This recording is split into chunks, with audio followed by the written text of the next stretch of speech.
Brigitte Lahaie, Sud Radio, c'est l'instant Sexy News.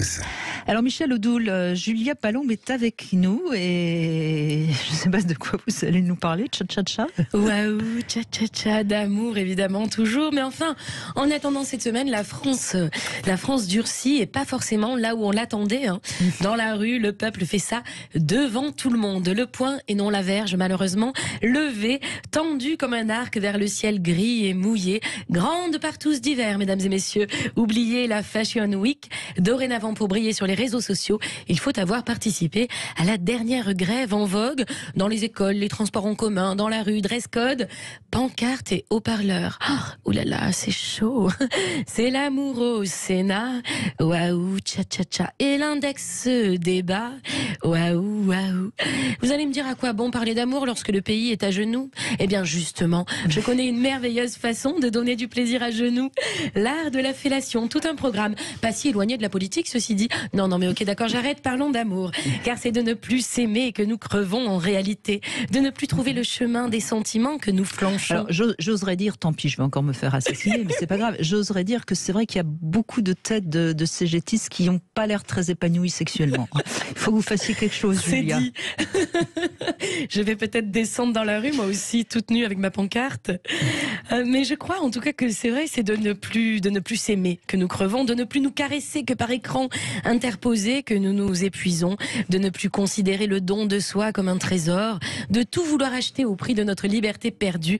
Notre humanité se meurt. Nous épuisons nos forces vives, notre joie, notre enthousiasme à grands coups de capitalisme forcené, de propriété privée, de profit, de concurrence, d'accumulation et la tendresse, bordel.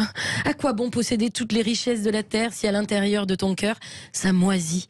À quoi bon la cuisine dernier cri, le canapé extra large, le four multifonction, si tu n'es plus capable de sentir ta chair vibrer? Remarquez, c'est très écologique, vivre d'amour et d'eau fraîche. Mais oui, mais moi je suis une écolo du cul, je le savais. Je crois que c'est très moderne, vous avez raison de le souligner. À quoi bon voyager dans le monde entier si de toi à toi le chemin est entravé? Si tu ne sais plus qui tu es, si le matin quand tu te regardes dans le miroir, tu es un étranger. C'est pas la grève qu'il faut reconduire, c'est l'amour qu'il faut reconduire de toute urgence. Oui, je crois que l'amour peut nous sauver de la bêtise du monde, mais encore faut-il le vouloir par-dessus tout. Et je sais que je ne suis pas la seule à rêver à ce monde d'amour, de poésie, de beauté charnelle. Je sais que je ne suis pas la seule à espérer dans la lumière du jour qui se lève chaque matin, à écouter cette petite musique qui s'avance comme un refrain délicieux et gourmand et entêtant.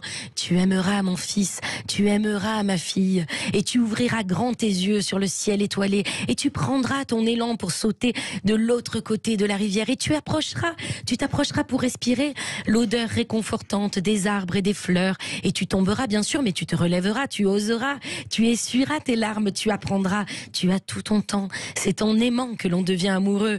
Et pour finir, je cite Théodore Adorno parce que je trouve cette citation magnifique.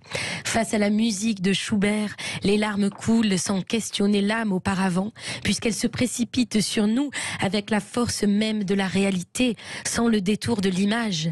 Nous pleurons sans savoir pourquoi, parce que nous ne sommes pas encore tels que cette musique nous promet d'être, mais seulement dans le bonheur innommé de sentir qu'il suffit qu'elle soit ce qu'elle est pour nous assurer qu'un jour, nous serons comme elle.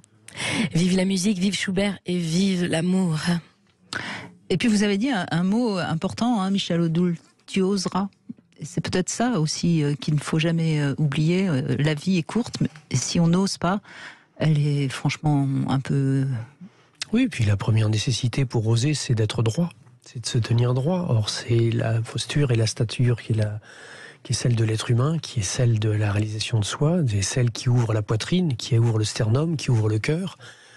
Le regard qui porte loin est un regard qui est quand même porteur de projets et de perspectives. Et ces projets et ces perspectives, ils ont besoin d'une énergie pour les nourrir. Et l'amour et la confiance dans la vie, et évidemment dans l'autre, sont fondamentaux. L'amour que les enfants ont reçu fait d'eux des combattants de la vie, dans le bon sens, dans le sens juste et noble. Merci Julia. Merci Julia Palombo. Brigitte. Je rappelle qu'on peut vous retrouver donc tous les samedis à 21h30 au théâtre Montmartre-Galabru. On peut y aller parce que c'est un spectacle très intéressant par rapport à cette émission. Justement, ça s'appelle Fantasy. Vous avez un fantasme, vous mettez ça sur un petit bout de papier et Julia sur scène réalise votre fantasme. Enfin, c'est pas tout à fait ça, mais c'est presque Mais ça. on est pas loin, oui, Voilà. tout à fait. Vous pouvez venir, je me chargerai de vous. Merci Julia Palombo. Merci. Et ce soir, juste une minute. Ce soir, je célèbre les 50 ans de Playboy. Je chanterai sur la scène du Nopi. C'est un club très branché dans le sud de Pigalle, le quartier Pigalle. Alors, si vous êtes dans le coin, passez m'embrasser. Vous flirtez avec Playboy. Non, je ne dirai rien. Merci Julia Palombo.